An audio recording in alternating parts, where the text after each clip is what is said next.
तो आर्सेनल ने एबेरेची एजे को साइन कर दिया है। टोटनहम का डील हाईजैक कर दिया है।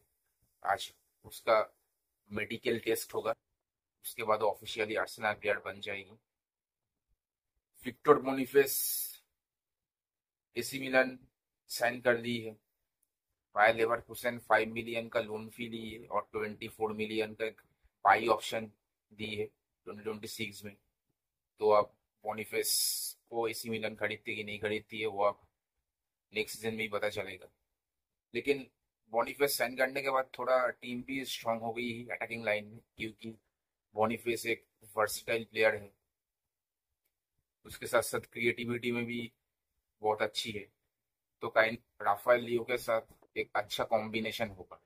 निकोलस जैक्सन फाइनली प्रिपेयर्ड है चेल्सी लीव करने का। तो विलेरियल और एस्टन विला ही इंटरेस्ट अब देखते हैं निकोलस जैक्सन कहाँ जाती है। मुझे लगती है कि निकोलस जैक्सन प्रीमियर लीग बड़ी स्टे करना चाहती है, क्योंकि एस्टन विला स्ट्रॉन्ग टीम है अगर मैं कंपेयर करूँ विलेरियल से। तो अब देखते हैं निकोलस जैक्सन किस में प्रेफर करती है, एस्टन विला और विलेरियल।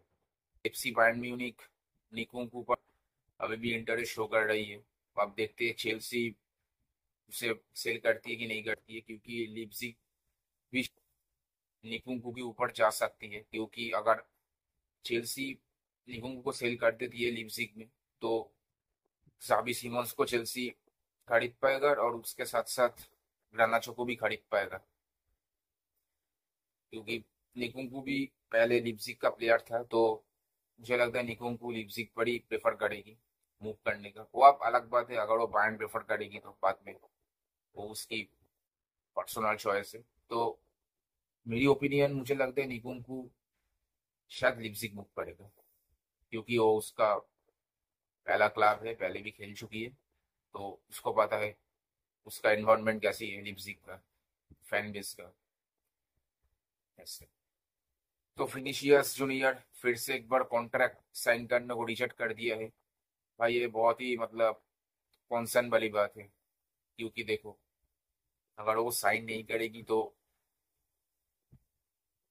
उसको रियल मैड्रिड सेल कर देगी और रोड्रिगो को शायद हमें दिख सकती है रियल मैड्रिड स्टे करने में, क्योंकि विनीसियस का जो डिमांड है सैलरी का वो रियल मैड्रिड अगेंस्ट है। रियल मैड्रिड 20 मिलियन ऑफर कर रही है और विनीसियस 30 मिलियन। लेकिन देखो, अगर मेरी ओपिनियन में विनीसियस 30 मिलियन डिजर्व नहीं करते, क्योंकि देखो कंसीडरिंग लास्ट सीजन उसका जो परफॉर्म रही है एकदम ही मतलब घटिया परफॉर्मेंस। उसके बाद ओसासुना के अगेंस्ट भी जो मैच खेली है वो भी उतना कुछ मतलब बढ़िया नहीं था। तो कैसे 30 मिलियन मांग रही है पता नहीं।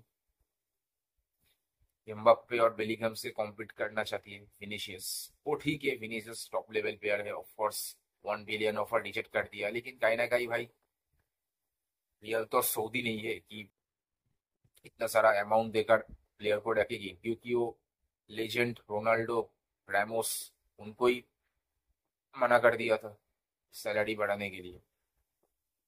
तो मुझे लगता है फिनिशियस को साथ सेल कर देंगे।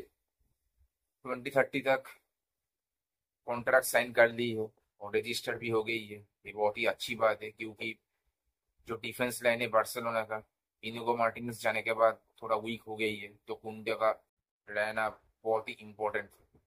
तो एक अच्छी बात है। तो दैट्स दैट। इस ट्रांसफर विंडो में मुझे लगता है एक और दो साइनिंग्स और होगी बीच में, और उसके बाद ट्रांसफर विंडो ऑलमोस्ट खत्म। तो देखते हैं कौन सी प्लेयर कहाँ पड़ जाती है at the end of the summer transfer.